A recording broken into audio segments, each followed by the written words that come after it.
dia, gente, bom dia.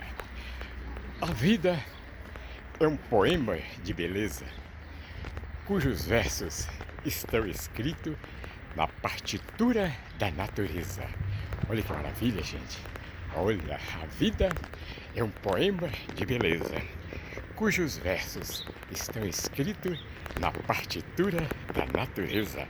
Olha que maravilha, o sol maravilhoso, essa natureza linda, gente. Sol grandioso. O sol, gente. Isso é vida.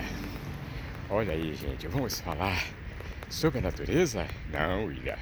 Demoraria muito. A natureza é infinita, gente.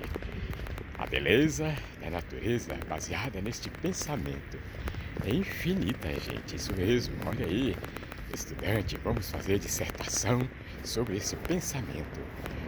A beleza da vida é um poema, gente, cuja partitura se escreve na própria natureza. Olha que grandeza, gente. Hoje vamos balbuciar, gente. Só essa grandeza da natureza.